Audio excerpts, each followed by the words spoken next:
Hey everybody, my name is Alexandria Webb. I am the LGBTQIA plus advocate at the center. And basically what that means is that I oversee our LGBTQIA plus clients. When survivors either call our hotline or reach out to us in person and they want to work with someone who is LGBTQIA plus, they can be connected with me.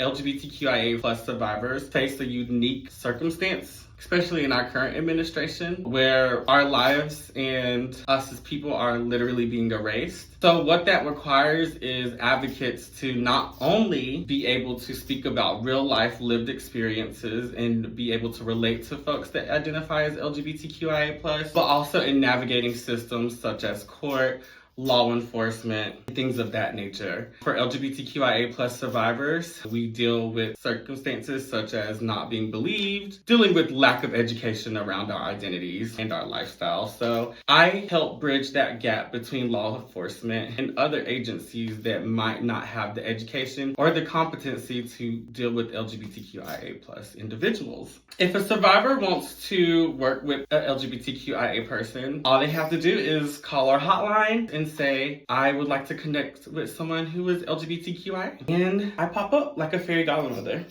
I'm working on a project right now called the Cutie BIPOC Advocacy Institute, which basically means that we are training queer and trans BIPOC folks to be community advocates. Why that is so important right now in this current political climate is because as LGBTQ lives are being erased, and specifically transgender individuals are being attacked in this current administration. This specifically helps us combat economic discrimination by being able to pay folks for some of the work that they're already doing in community. This also helps us train folks and get them qualitative resume experience that they can then go forth to other agencies and use. It also creates a system of community support and competency for folks who identify as LGBTQIA who are calling into our hotline. It allows us to provide further pathways for folks to connect with individuals that identify as they do. Obviously, since our administration is trying to erase us, this is the deliberate act of defiance. Trans lives exist, trans lives have always existed, and trans lives deserve to have adequate care and people that can relate to their experiences.